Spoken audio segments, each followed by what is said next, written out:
Families in our community are facing sweeping changes to SNAP eligibility. Good evening, I'm Brian Mastery. And I'm Erin Sullivan. For some, it means losing their benefits entirely. First Alert 6's Philip Katafamo is live in the newsroom. And Philip, you spoke with two refugees who have lost their assistance.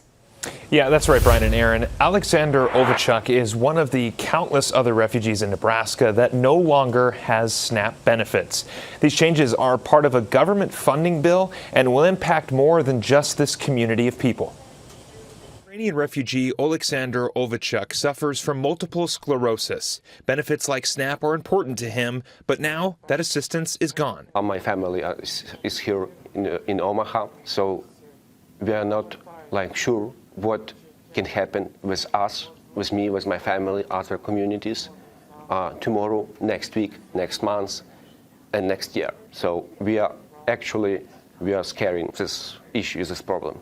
Ovechuk legally immigrated from Ukraine to Omaha with his wife and kids almost 2.5 years ago. New federal guidelines removed SNAP eligibility for refugees like him and those granted asylum. These people did not choose to be refugees. They did not choose to come here and need some assistance to get their feet underneath them or need some assistance to continue to be healthy and safe in the community. It was not a conscious thought that said, I'm going to come to the U.S. because they have SNAP benefits. Amanda Hall with Orel Alliance assists Ukrainian families like Alexander. She fears every family group in this community could be impacted by these changes and says the ripple effect could also span much further. We also have to think about the broader implications. If people are not able to buy food and they have to make a choice between buying groceries or paying rent, what happens to the local businesses, local landlords? There's an apartment complex here in Elkhorn that rents to 60 Ukrainian families. What happens if those families aren't able to pay their rent? What happens to that business owner?